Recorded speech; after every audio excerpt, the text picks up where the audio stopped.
Hello students, good morning all of you.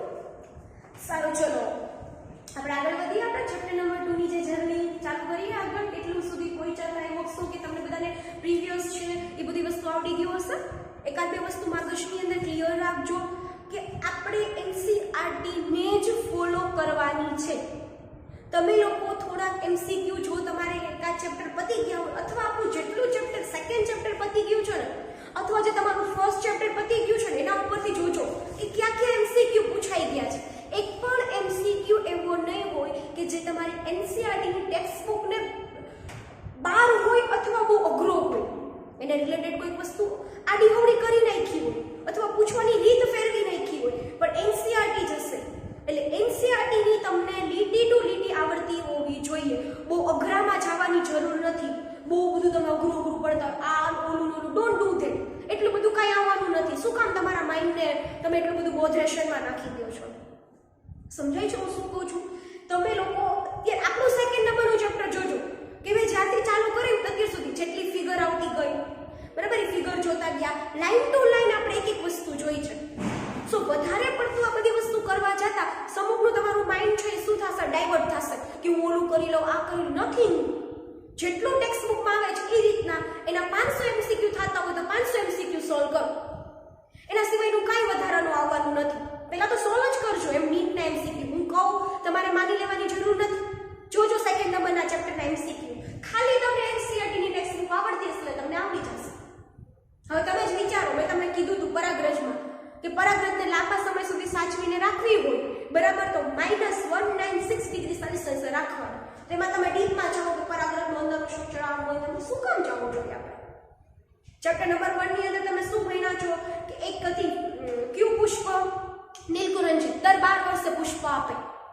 સમજાય છે? દર 12 વર્ષે પુષ્પ આપે. નીટમાં 4 માર્ક્સમાં પૂછાયેલો પ્રશ્ન છે કે નીચેનામાંથી કઈ વનસ્પતિ એવી છે કે જે દર 12 વર્ષે પુષ્પ આપે છે? બાંબુ ટ્રી, વાંસ શું કરે છે? 50 થી 100 વર્ષની અંદર એક જ વાર પ્રજનન કરે, ફળ ઉત્પાદન કરે અને પછી શું થાય? મૃત્યુ પામે. That's all. એ પણ પૂછાયેલો પ્રશ્ન છે. સમજાઈ ગયું? જોડાસરમાં સાપ શું છે? કઈ વનસ્પતિ છે? શું નુકસાન પહોંચાડે છે પાણીની અંદર? તો આવા નાના નાના પ્રશ્નો છે પૂછાવાના છે. તમે લોકો વનસ્પતિને રિલેટેડ ચેપ્ટરમાં કે પ્રજનનને રિલેટેડ ચેપ્ટરમાં બહુ ડીપમાં જાશો કે આમ થાય આમ થાય ઓલું થાય. તમે ડોક્ટર બનો ત્યારની વસ્તુ છે.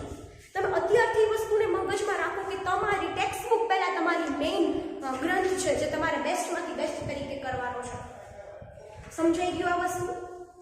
સો આપણું કમ્પ્લીટલી પુકેસર ચક્ર, પુકેસર ચક્રના બધા જ ભાગો થઈ જાય પછી તમે આગળ વધ્યા હતા સ્ત્રીકેસર ચક્ર તરફ. સ્ત્રીકેસર ચક્ર પણ તમારું કમ્પ્લીટલી શું થઈ ગયું હતું? ઓવર થઈ ગયું હતું. સ્ત્રીકેસર ચક્ર પણ તમારું કમ્પ્લીટલી શું થઈ ગયું હતું? ઓવર થઈ ગયું હતું. હવે જ્યારે તમે લિંગી પ્રજનન ભણી રહ્યા છો, so now your all male reproductive organ and female reproductive organ, નર પ્રજનન તંત્ર અને માદા પ્રજનન તંત્ર, પણ કોનું? પુષ્પનું. Don't be forgot. કેમ કે અહીંયા લિંગી પ્રજનન આપણે કોઈ માનવ કે કોઈ અન્ય પ્રાણીમાં નથી ભણી રહ્યા, બરાબર? આપણે ફ્લાવરની વાત કરી રહ્યા છીએ, પુષ્પની વાત કરી રહ્યા છીએ. એ બે ભાગો ક્લિયર થઈ જાય તમારા, એકદમ નીટ એન્ડ ક્લીન ક્લિયર થઈ જાય, બરાબર? પછી તમને ખબર હોવી જોઈએ કે એ પરાગરજ છે બની હતી એ કેવી હતી? ભાઈ અચલિત, બરાબર? કે પાસે કોઈ કશા હોય કે કોઈ રોગમય ભાવ હોય કે પોતાની જાત શુક્રકોષોને જોઈ લો તો શુક્રકોષોમાં શું થતું હતું? એની પાસે તમે લોકો જો ચેપ્ટર નંબર 3 ભણ્યા હોય અથવા જો ભણશો તો તમને ખબર પડશે કે શુક્રકોષો પાસે હેડ, બોડી અને ટેલ. શું હશે? હેડ, બોડી અને ટેલ એવું એક સ્ટ્રક્ચર છે. ટેલ છે ને એનું કામ જ છે મોટિલિટી પ્રોવાઈડ કરવાનું અથવા શું કહેવાય એને? ચલિતતા બક્ષવાનું. સમજાય છે? બાકી એનું બીજું કોઈ કામ જ નથી. આગળનો ભાગ હોય ને શું કહેવાય? શુક્રાગ્ન, એક્રોઝોમ. જે માદા અંડકોષ હશે એની અંદર શું થશે? ટચ થશે. કોષ કેન્દ્ર એની અંદર નાખશે શુક્રકોષ, નરજનીની અંદર એડ કરશે. પણ અહીંયા તો યાર પરાગરજ છે આપણી અચલિત છે. અને આપણો જે અંડકોષ બન્યો, અંડકોષ યાદ રાખજો, ભ્રૂણપોટની અંડછિદ્ર તરફ આવેલા અંડપ્રસાધનમાંનો એક કોષ. અંડપ્રસાધન કેટલા કોષોનું બનેલું હોય? 3 કોષોનું. કયા 3 કોષો? 2 સહાયક કોષો અને એક અંડકોષ. અને એ અંડકોષ પાસે કોણ પહોંચવું જોઈએ? પરાગરજ. તો પરાગરજ પણ અચલિત, અંડકોષ પણ અચલિત. તો એનો મતલબ એવો છે કે એ ઈ પરાગરજને જો અંડકોષ સુધી પહોંચાડવી હોય તો અમુક વાહકોની શું કરવી પડે, જરૂર પડે. તો જે આપણો આ ટોપિક પૂરો થશે એના પછીનો જે નેક્સ્ટ ટોપિક હશે એ કયો હશે, પરાગવાહકો. પણ પહેલા તો એ પ્રશ્ન છે કે પરાગનયન કોને કહેવાય. તમારો આજનો ટોપિક છે પરાગનયન કોને કહેવાય, પોલિનેશન કોને કહેવાય. સો પ્લીઝ બહુ ઈઝી છે, યાદ રાખજો. ઘણા બધા છોકરાઓને ચેપ્ટર નંબર 2 ગમતું હોતું નથી કે એમ લાગે કે મનુષ્યનું ભણતા ને ઇન્ટરેસ્ટ આવે, શુક્રકોષો, અંડકોષો કેમ બને, શુક્રકોષો કેમ બને, કેટલા દિવસમાં બને, કેવો શુક્રકોષ હોય ને માદામાં ક્યાં અંતસ્ત્રાવો હોય, ગર્ભાશય કેવી રીતના બને, એની અંદર ક્યાં ક્યાં અંતસ્ત્રાવો આવતા હોય, જરાયુ શું છે, બરાબર. પણ જ્યારે તમે પુષ્પ તરફ થશો ને તમને થોડું બોરિંગ લાગશે. પણ જ્યારે તમે એક વખત આ ચેપ્ટરને ભણવાની ટ્રાય કરી અને સમજવાની ટ્રાય કરી, હું તમને 2 થી 3 એમસીક્યુ કહું છું આ ચેપ્ટરમાંથી, 2 તો તમે માની જ લેજો, 2 એમસીક્યુ પૂછાશે બિંદાસથી. જોઈ લેજો પેપર, પ્રીવિયસ યરના પેપર ચેક કરજો.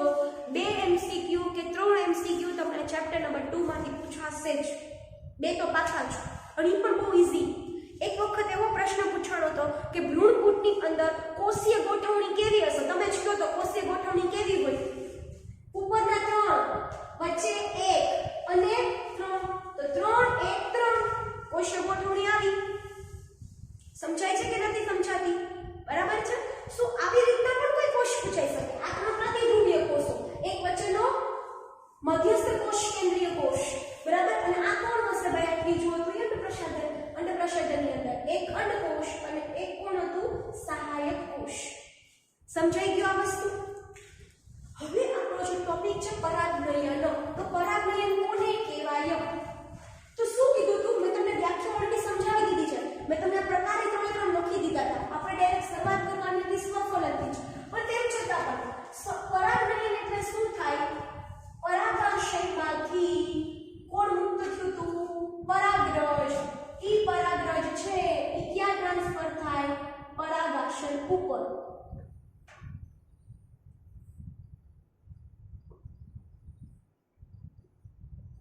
તો આ પ્રક્રિયાને શું કહેવામાં આવે છે? પરાગનયન. આ પ્રક્રિયાને શું કહેવામાં આવે છે? પરાગનયન. પરાગરજ ઉકેસરમાંથી નીકળી એટલે કે નરના ભાગમાંથી નીકળીને માદાના ભાગ ઉપર સ્થાપન પામે તેને શું કહેવામાં આવે છે? પરાગનયન. પણ આ પરાગનયનના કેટલા પ્રકાર પડે છે કે કઈ રીતના ત્યાં પહોંચે છે એના આધારે 3 પ્રકાર પડે છે: સ્વફલન, ગાયટેરોગેમી અને પરવરિશ. સ્વફલનને પહેલા લઈ લઈએ આપણે. મેં તમને જો 2 વૃક્ષો અલગ અલગ વનસ્પતિ છોડ ડ્રો કરીને સમજાવ્યું હતું કે 3માં શું ફરક છે, બરાબર છે. સો તમે લોકો આટલી વસ્તુ જોઈ લો. હું પણ સ્વફલન સાથે સાથે તમને કહી દઉં છું કે સ્વફલન કોને કહેવાય. તો કે એક વનસ્પતિની પુષ્પની પરાગરજ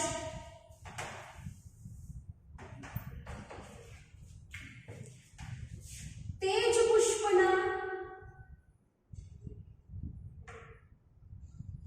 પરાગાશય ઉપર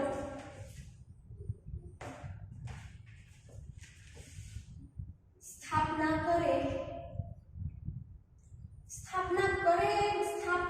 પામે.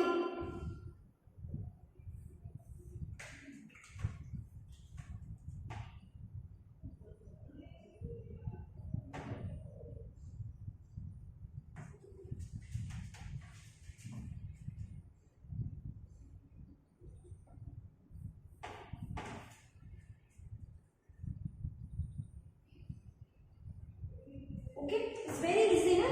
જો એક જ વનસ્પતિ, એટલે વનસ્પતિ કેટલી છે? એક જ. એના એક પુષ્પની પરાગરજ, તે જ પુષ્પના પરાગાસન, એટલે વનસ્પતિ પણ એક અને પુષ્પ પણ એક.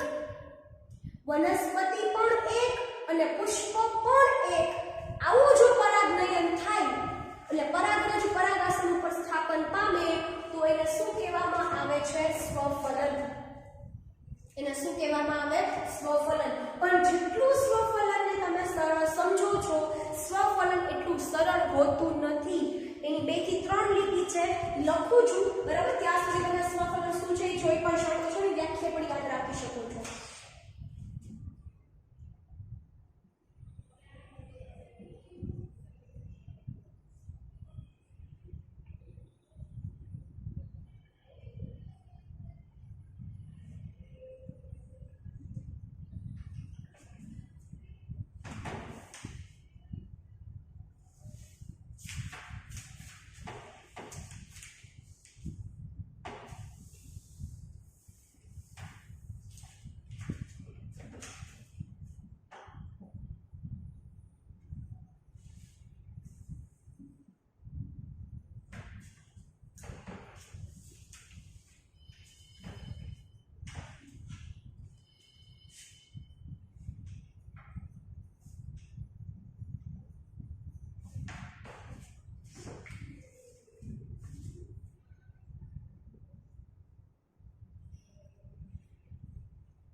સારું, ચલો છોકરો સાથે શું કહે છે?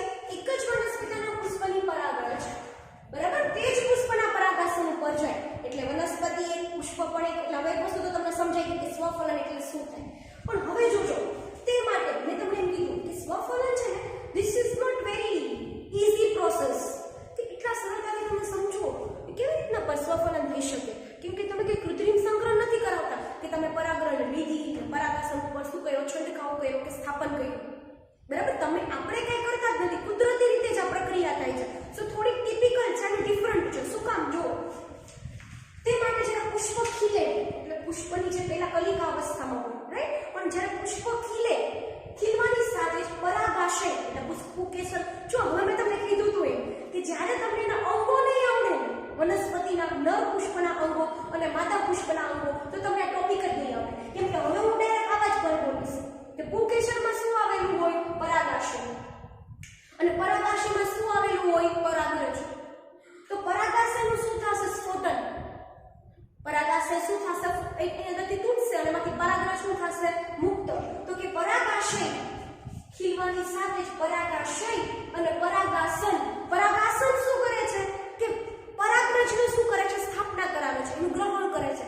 આ બંને સાથે જ પરિપક્વ બનતા હોવા જોઈએ, જે ભાગ્યે જ બને છે. અહીંયા છે ફૂલ સ્ટોપ કરવું, સિમ્પલ લીટી છે, અઘરી ન બનાવતા. પુષ્પ ખીલે માંથી પરાગરજ મુક્ત થાય પરાગાશયમાંથી, અને એ જ સમયે પાછું પરાગાશન પણ કેવું હોવું જોઈએ? ગ્રહણશીલ. એ પરિપક્વ હોવું જોઈએ.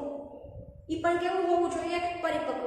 તો બંને જ્યારે સાથે જ પરિપક્વ હશે, સ્ત્રી કેસરના ભાગો અને પુંકેસરના ભાગો, ત્યારે જ શું થઈ શકે? સ્વફલન. હવે માનો કેવું થયું? તો પુષ્પ ખીલ્યું, પરાગાશયમાંથી પરાગરજ મુક્ત થઈ ગઈ અને પરાગાશન ઉપર ગયું, પણ પરાગાશન હજી અપરિપક્વ છે. તો પરાગાશન હજી અપરિપક્વ છે, એની પાસે એવી કેપેસિટી નથી કે શું કરી શકે? પરાગરજને ગ્રહણ કરી શકે. ગ્રહણ સ્થાપન થવાનો મતલબ એવો નથી કે પરાગરજ અંદર જતી રહે. સમજાણું? તો સમજાણું? ઓકે.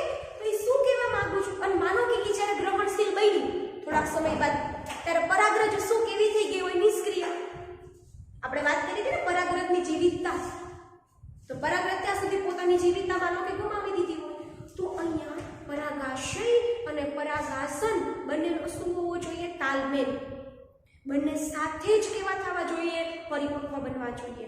જો બંને સાથે પરિપક્વ બનશે, બંને સાથે મેચ્યોર થશે, તો જ કયા પ્રકારનું ફલન થઈ શકે? સ્વફલન.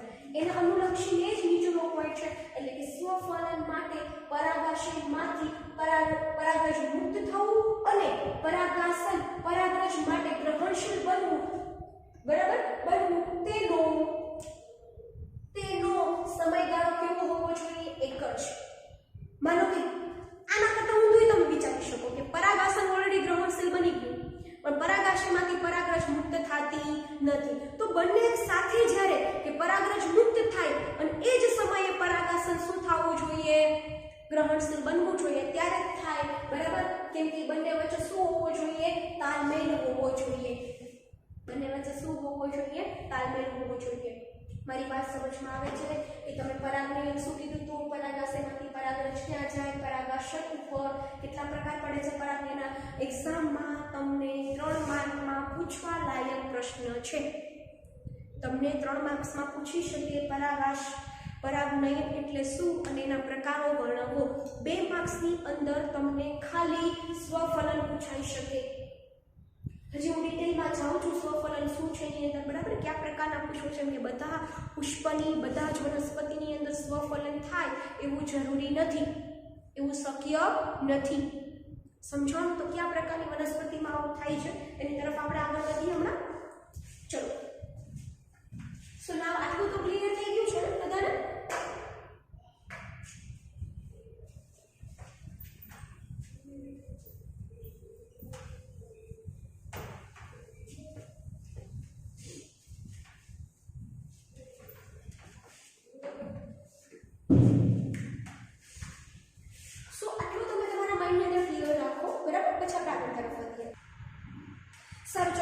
સ્વફલન તરફ આપણે આગળ વધતા હતા. સ્વફલનમાં મેં તમને એક વસ્તુ સમજાવી દીધી હતી. આમ તો તમારું ક્લિયર થઈ ગયું ને, એ જ પુષ્પની પરાગરજ, તે જ પુષ્પના પરાગાશય ઉપર બંનેનો સાથે તાલમેલ હોવો જોઈએ. કોનો પરાગાશયનો અને પરાગાસનનો બંને સાથે જ પરિપક્વ થવા જોઈએ, સાથે જ ગ્રહણશીલ બનવા જોઈએ, પરાગરજ મુક્ત કરતા હોવા જોઈએ.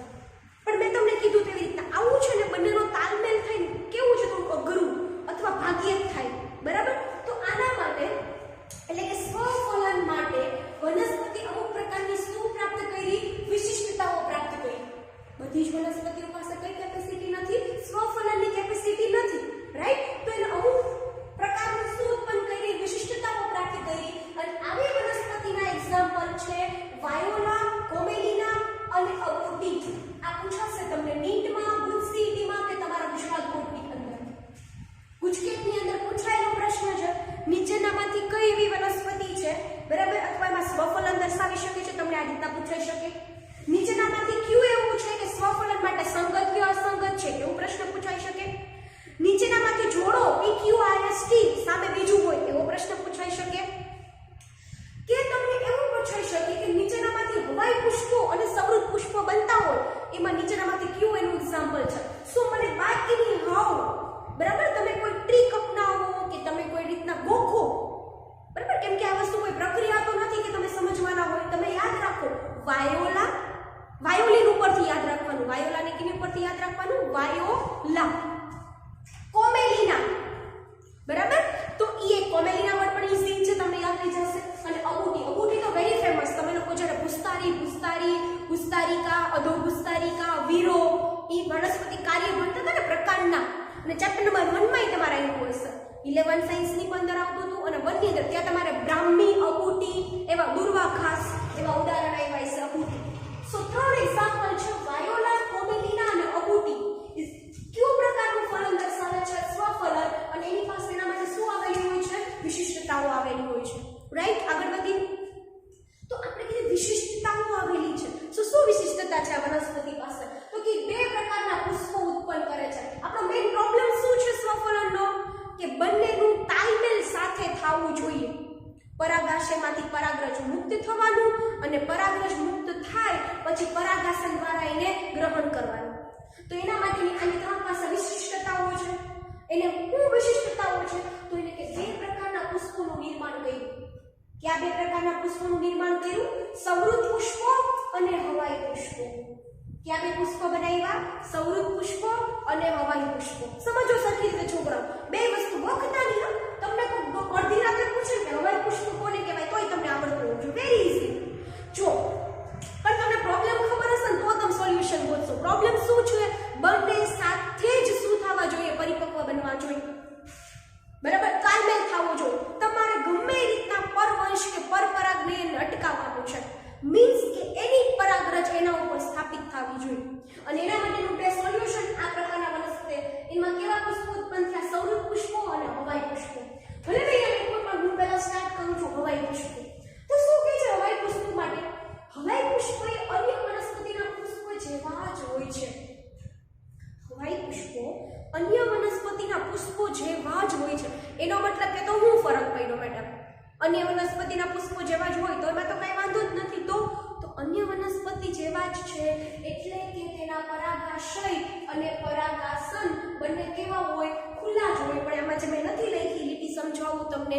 ખુલ્લા જ હોય મતલબ કે જ્યારે પુષ્પ ખુલે ને, બરાબર છે, ત્યારે જ બંને સાથે જ પરિપક્વ થાય. પરાગાશય માંથી સીધી પરાગરજ મુક્ત થાય. ખુલે ને એટલે તરત જ પુષ્પ કલિકા અવસ્થામાંથી શું થાય? મુક્ત થાય. અને માંથી ખુલે એટલે જેવું પરાગાશયમાંથી પરાગરજ મુક્ત થશે અને સીધી જ એને કોણ ગ્રહણ કરી લેશે? તે જ વનસ્પતિની પરાગાશય. એટલે અન્ય કોઈ વનસ્પતિની પરાગરજ ત્યાં શું નથી થવાની? આવવાની જ નથી. સમજાય છે? ત્યાં કોઈ પરાગરજ છે શું થવાની નથી? આવવાની જ નથી. કારણ સમજાઈ ગયું? કેમ? કેમ કે જ્યાં સુધી ઈ પુષ્પ ખુલ્લું હોય છે, પુષ્પ હું હોય કલિકા અવસ્થામાં છે, પુષ્પ ખીલે, પુષ્પ ખુલે તો બીજી વનસ્પતિની પરાગરજ આવે ને. અને જેવું પુષ્પ ખુલ્યું, બરાબર, પછી ખુલેલું જ હશે, પણ જેવું પુષ્પ ખુલ્યું તરત જ એ જ વનસ્પતિની પરાગરજ શું થઈ ગઈ? મુક્ત થઈ ગઈ અને એના જ પરાગાસન પર સ્થાપિત થઈ ગઈ. એક વખત કોઈ જગ્યા છે એ બ્લોક થઈ ગઈ હોય, બરાબર, પછી ત્યાં અન્ય વનસ્પતિ, તમે લોકો યાદ છે ને ચેપ્ટર નંબર 3 કદાચ તમે ભણશો અથવા ભણી રહ્યા હોય ને તો અંડકોષ હોય ને ઘણા બધા શુક્રકોષો, માનો કે અંડકોષ છે અને શુક્રકોષ આવ્યા, કેમ કે તમને ખબર છે શુક્રકોષોની સંખ્યા કેવી હોય? હંમેશા વધારે. અંડકોષ દર મંથે ફિમેલમાં કેટલા બનતા હોય? એક જ અંડકોષ બનતો. તો માનો કે ઘણા બધા શુક્રકોષ આવ્યા, પણ માનો કે આપણે રેડ માર્કરને થોડીક આગળ રાખી આમ ટચ કર્યું ને એટલે આ વિનર, રેડ વાળું શું થઈ ગયું? વિનર. એટલે ઈ ખાલી એનું મેક્રોઝોમ એટલે કે એનું શુક્રાણુ જ આગળ વધ્યું હોય તોય. સો અહીંયા આપણે શું કરીએ છીએ કે જેવું એનું પરાગાશયમાંથી પરાગરજ મુક્ત થાય ને સીધી જ ક્યાં આવી જશે? પરાગાશય ઉપર. તો આ ખાસિયત થઈ ગઈ હવાઈ પુષ્પની. ત્યાં સુધી ખીલે જ નહીં. બંને જ્યાં સુધી મેચ્યોર ન થાય, કોણ બંને?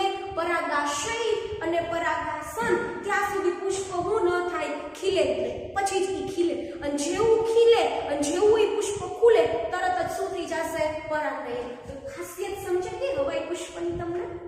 નાઉ ધ સેકન્ડ વસ્તુ છે આવા પુષ્પો જો કેવા હોય? રંગબેરંગી કે તમારું ધ્યાન આકર્ષે. એકચ્યુઅલી છે ને તમે બહુ નાની વનસ્પતિ જો છોડ નીચે જમીન ઉપર હોય એમાં નાના વ્હાઈટ કલરના અને પિંક કલરના ફ્લાવર જોઈએ છે, બહુ નાના હોય. ઈ હંમેશા કેવા પુષ્પો હોય? હવાઈ પુષ્પો. ઉપરની તરફ થાય જે હંમેશા રંગબેરંગી અને કેવા હશે? ધ્યાન આકર્ષક હશે. નાવ ક્લિયર? હવાઈ પુષ્પો શું યાદ રાખવાના? અન્ય પુષ્પો જેવા જ હોય. ઈ ખીલે અથવા ખુલે ક્યારે? જ્યારે એનું પરાગાશય અને પરાગાસન બંને સાથે કેવા થઈ જાય? પરિપક્વ બને ત્યારે જ. અને જેવું ખીલે ખુલે તરત જ પરાગનયનની પ્રક્રિયા કરી નાખે. ઈ કયા પુષ્પો? હવાઈ પુષ્પો. So now what about the સૌરભ પુષ્પો? બહુ ઇન્ટરેસ્ટિંગ છે સૌરભ પુષ્પો. એની લીટી જોવો તો આ પુષ્પો અલગ છે. આ પુષ્પો કેવા છે? અલગ છે. શું કામ આ પુષ્પો અલગ છે? કેમ કે આ પુષ્પો ક્યારેય ખીલતા જ નથી. આ પુષ્પો આપણે વાત કરી ખીલેલા જ હોય, ખુલતા જ હોય, બરાબર, પણ ક્યારે ખુલે? કે જ્યારે પરિપક્વ બને ત્યારે. પણ આની વિશિષ્ટતા જુઓ સૌરભ પુષ્પની કે આ પુષ્પો ક્યારેય ખીલતા જ નથી. આવા પુષ્પો ક્યારેય ખીલતા જ નથી. તમે લોકો તમારી ટેક્સ્ટબુકની અંદર છે ને આવી એક શું આપી છે? ફિગર આપી છે, જોજો. પણ આ નીચેનો ભાગ હશે ને આ કલિકા અવસ્થામાં આપી હશે આવા પુષ્પો.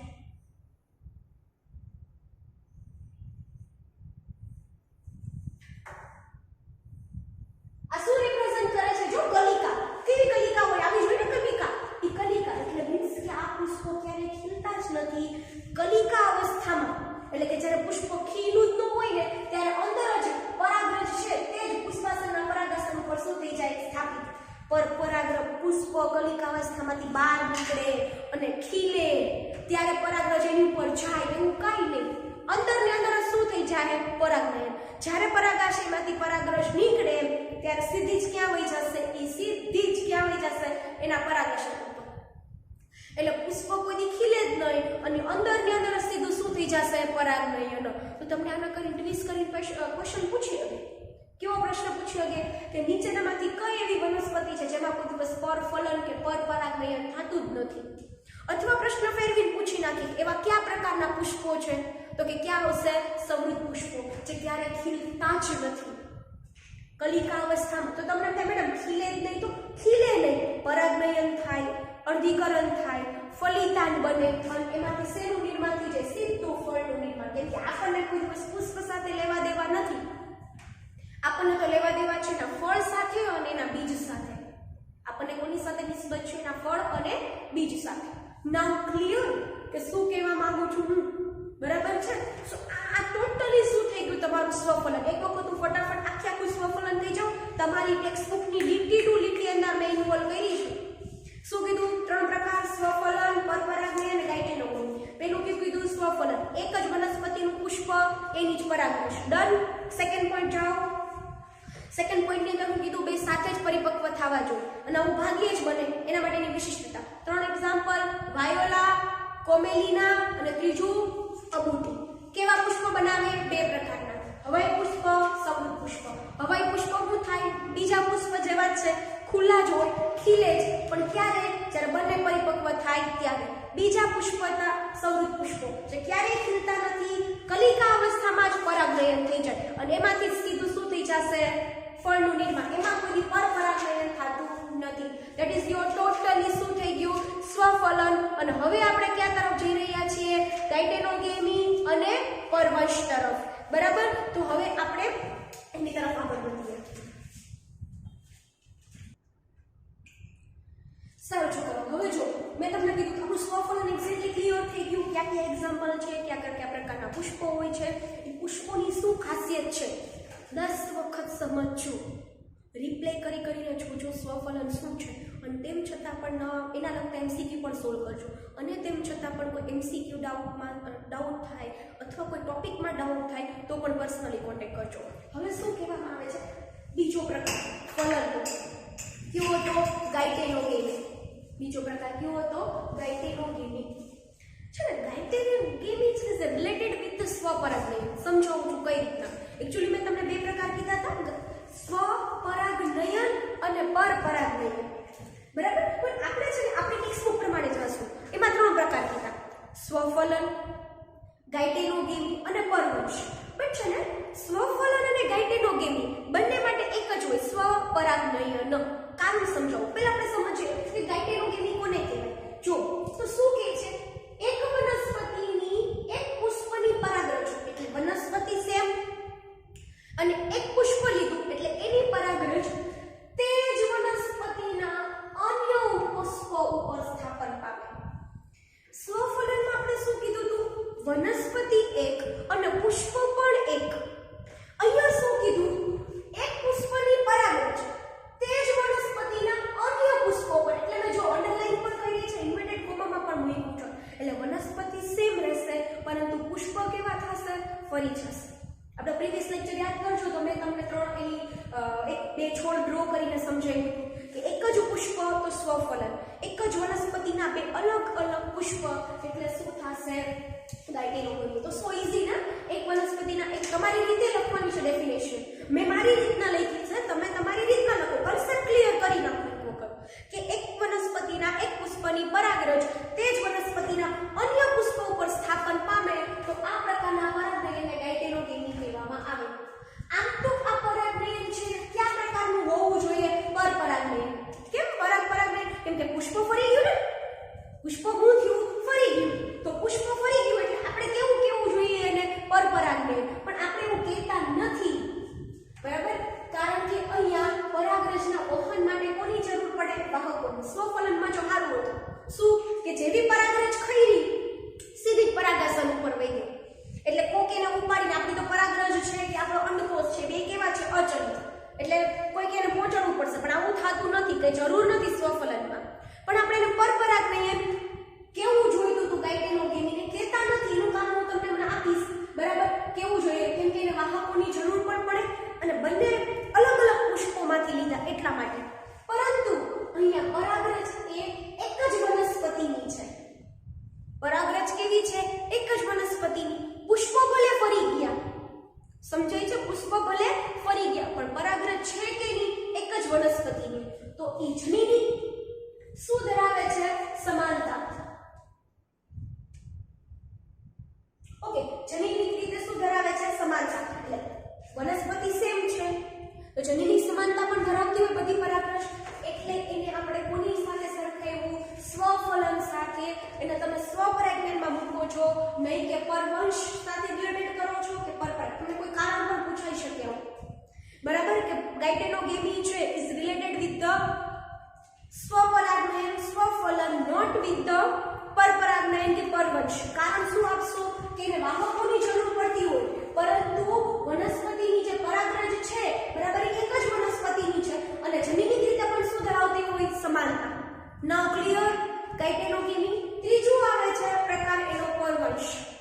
બીજો પ્રકાર કયો આવે છે છોકરાઓ? એનો પરવંશ. ઓલો બે આવડતા હશે ને એટલે આપોઆપ આવી જશે. શું કહે છે? એક વનસ્પતિના એક પુષ્પની પરાગરજ, એક વનસ્પતિના એક પુષ્પની પરાગરજ અન્ય વનસ્પતિના પુષ્પો પર સ્થાપન પામે. અહીંયા અન્ય પુષ્પ, ઓલામાં એક જ પુષ્પ, અહીંયા અન્ય પુષ્પ અને અહીંયા અન્ય વનસ્પતિ. તો ઓલામાં તો પુષ્પ એક રહેતું હતું, બીજામાં પુષ્પ ફરી ગયા, અહીંયા વનસ્પતિ જ ફરી ગઈ. અહીંયા શું ફરી ગયું? વનસ્પતિ જ ચેન્જ થઈ ગઈ. બરાબર છે?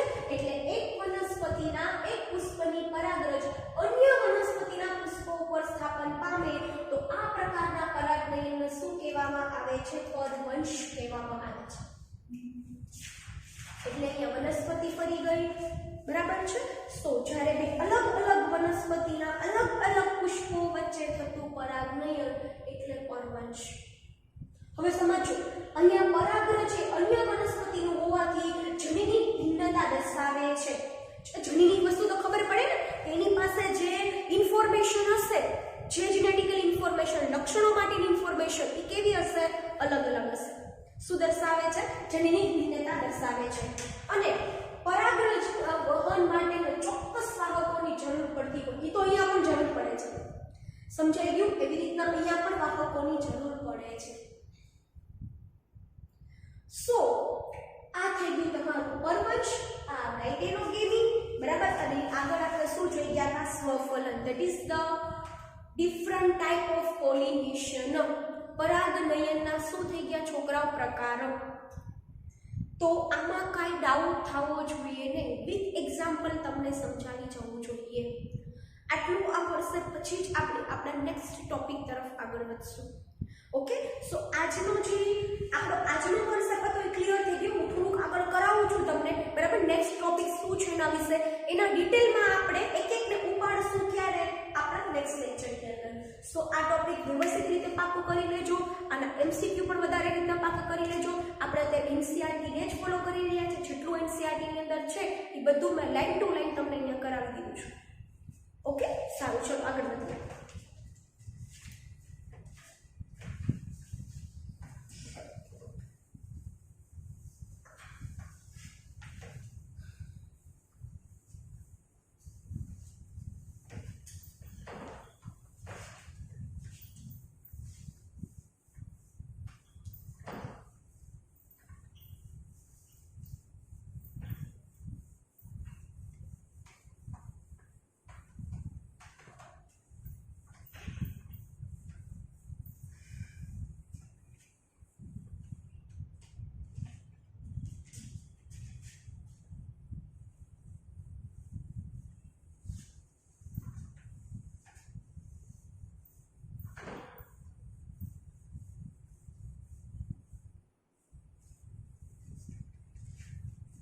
સારું, ચલો નેક્સ્ટ ટોપિક છે પરાગવાહકો.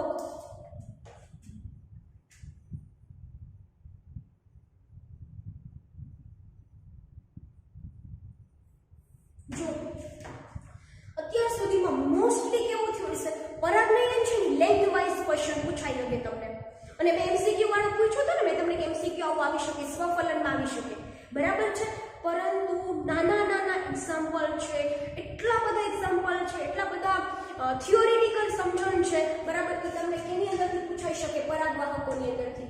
થોડોક લેન્ધી પણ ટોપિક છે અને વેરી ઇમ્પોર્ટન્ટ ટોપિક. હું તમને ત્યાં સુધી કહી શકું કે ચેપ્ટર નંબર 2 નો સૌથી ઇમ્પોર્ટન્ટ ટોપિક હોય ને તો પરાગવાહકો છે. બરાબર? તો તમે પરાગવાહકોને બિલકુલ કહેવાય ને ઇઝીલી ન લેતા, પરાગવાહકોને બહુ સિરિયસલી લઈને ભણજો. અને બહુ સહેલો ટોપિક છે, એમાં કંઈ તમારે બહુ ડીપમાં જવાની જેટલું વધારાનું હશે ને હું કહીશ. આની અંદર છે ને તમારે થોડું વધારે આવશે નીટના પર્પઝથી, જે હું તમને કહી દઈશ સાથે સાથે. સો પ્રિપેર CW પ્રોપરલી, જેથી કરીને તમારે કંઈક વધારે વાંચવું છે, વધારે સમજવું છે, તો તમે કોનો ઉપયોગ કરી શકો છો? CW નો. પેલા તો પરાગવાહકો કોને કહેવાય? બરાબર? તો કે વ્યાખ્યા શું છે? પરાગાશયમાંથી મુક્ત થયેલ પરાગરજને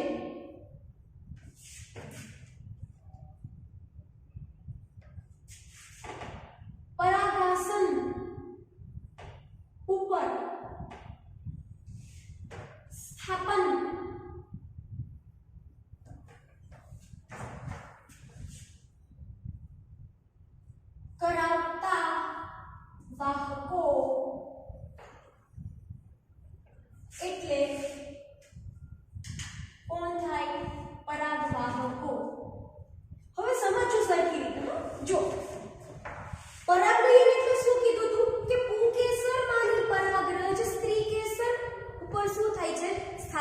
પામે છે. શું પામે છે? સ્થાપન પામે છે. સમજાય છે આ વસ્તુ? પરંતુ એ પરાગનયન થયું, પણ બે આપણે કેવું છે? અચલિત. આપણો પરાગરજ અચલિત, આપણો અંડકોશ અચલિત. તો એ બેને ભેગા કરશું તો જ ફલિતાંડ બનશે, તો જ ફલન થશે, તો જ ફળ બનશે અને અંદર તો જ બીજ બનશે. તો હવે આ બેને ભેગા કરવા હોય તો પરાગરજનું પરાગાસન ઉપર સ્થાપન થવું જરૂરી છે. બરાબર છે? અને સ્થાપન માટે બાહ્ય ઘટકોની જરૂર પડે, કેમ કે બંને કેવા છે? અચલિત. આમ જે બાહ્ય ઘટકોની જરૂર પડે છે એને, અને આ ઘટકોને કોણ કહેવાય? પરાગવાહકો. આવા ઘટકોને શું કહેવાય? પરાગવાહકો. બરાબર છે? સમજાય છે? એટલે એવા વાહકો કે જે પરાગરજને ક્યાં લઈ જાય છે? પરાગાસન ઉપર સ્થાપન કરાવે છે. પરાગવાહકો. હવે આ જે પરાગવાહકો છે એ કેટલા પ્રકારના છે? પરાગવાહકો કેટલા પ્રકારના છે? તો કે બે પ્રકારના. જૈવિક પરાગવાહકો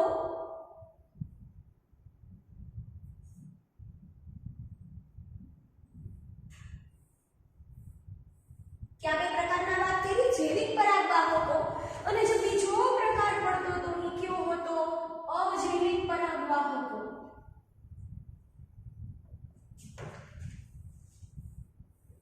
કયો પ્રકાર પડે છે બીજો? અજૈવિક પરાગવાહકો. હવે તમે છે ને ભૂખતાને મહેરબાની કરીને જૈવિક એટલે શું થાય? તો જૈવિક એટલે શું થાય? સજીવ. જૈવિક એટલે શું થાય? સજીવ. એટલે એવા સજીવો, હું કહું છું સજીવો, કે જે ખુદ સજીવ થઈને પરાગરજને ક્યાં પહોંચાડે છે? પરાગાસન ઉપર. બરાબર છે? તો સજીવો કેવો કામ કરે છે? પરાગવાહકો તરફ.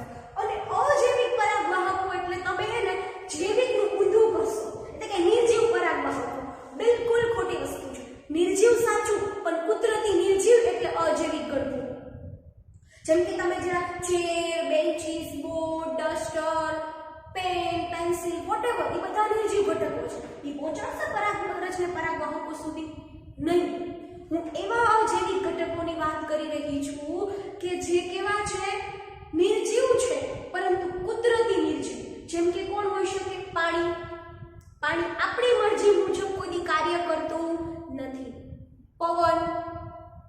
જો કે ક્યાં ક્યાં હોઈ શકે અજૈવિક ઘટકો? તો કે પાણી હોઈ શકે, પ્રકાશ હોઈ શકે, તાપમાન હોઈ શકે, ભૂમિ હોઈ શકે. પણ આપણે બધાની કથા કરવાની નથી. આપણને અહીંયા પરાગનયનમાં કોણ ઉપયોગી બની રહ્યું છે એની જ ચર્ચા કરી રહ્યા છીએ. તો ક્યાં બે ઘટકો? તો કે પાણી અને પવન. કોણ છોકરાઓ? પાણી અને પવન. આ બે ઘટકો કેવા છે? અજૈવિક ઘટકો છે, જે પરાગનયન માટે મહત્વના બની રહેશે. પરાગનયન માટે શું બની રહેશે? મહત્વના બની રહેશે.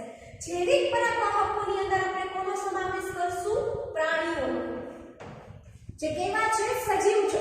એની અંદર પણ આપણે બે લેવાના છે. કોઈ પક્ષીઓ, બરાબર, અને બીજું કોઈ હોઈ શકે ઇન્સેક્ટ. જીવજંતુ તમે કહી શકો, પક્ષીઓ, ઇન્સેક્ટ્સ બધા. બરાબર છે? તો આ છે, બરાબર, એ કેવા હશે? અત્યારે પ્રાણીઓ જ લખીએ, આટલા સુધી રાખીએ. બરાબર, કે આ ઘટકો છે પ્રાણીઓ અને આ પાણી અને પવન, આ બે ઘટકો. તો આ મેં તમને ઓરલી થોડું ઘણું ઇન્ફોર્મેશન આપી દીધી, પણ આપણે એક એકને પિકઅપ કરશું. હાઇડ્રોફિલી, ઝૂફિલી, એન્ટેમોફિલી, એનિમોફિલી. બરાબર, આ બધું જ હું તમને કહી દઈશ. તો આજે આપણે અહીંયા સુધી રાખશું.